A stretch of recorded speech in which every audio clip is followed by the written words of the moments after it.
Hello, this is Professor Ragsdale. The following instructions will give you some good guidelines for completing your investigative report, evidence, and findings for myth hunters. You have one of these investigative reports required for each unit, and you'll want to make sure that what you present is well thought out and that you pay attention to details. Make sure that it looks like a professional report.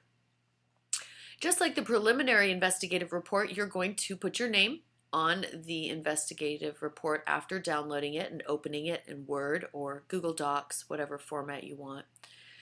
And I suggest first looking over the report itself. Just look over the different categories, see what's here being asked of you before you even try to begin completing it.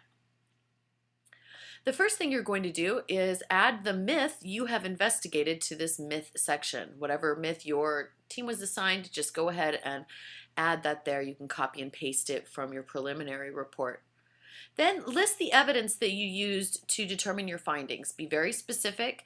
Tell if it was your textbook, what chapter or page numbers. If you watched a particular video or used one of the online resources in the additional historical evidence section of your course that's provided for you, list those there, list their page numbers, and make sure that you're very detailed about that. Follow a standard format for each citation as well.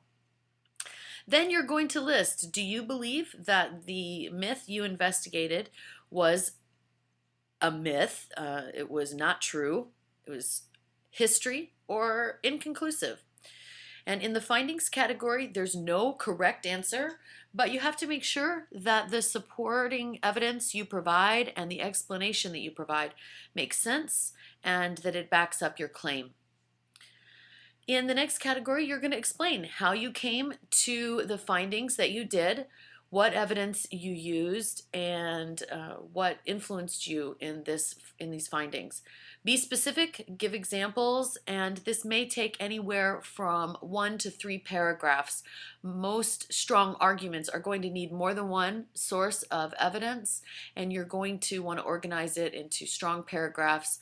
So the average answer on the explanation category there for explain is going to be at least 3 paragraphs, but don't worry if it's more than that because some of these explanations just require a little bit more. Then the notes section is for anything in particular that you want to note about the investigation.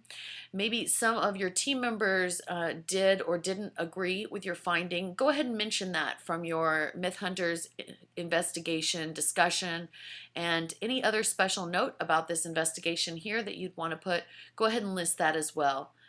And be sure overall that you're using college level grammar, spelling, and punctuation. Be sure and proof it when you're done. Then save the investigative report and add something at the end that tells which unit it is and your initials. So for example, you might save as Investigative Report 1 RR, point docs or doc or how you prefer to save it, and then go ahead and submit it as part of your assignment and you've completed your investigative report. These are the same for each unit and you'll be good at it by the end. It's very simple actually. Just take your time, work through each section, and let me know if you have any questions. Good luck, Myth Hunters!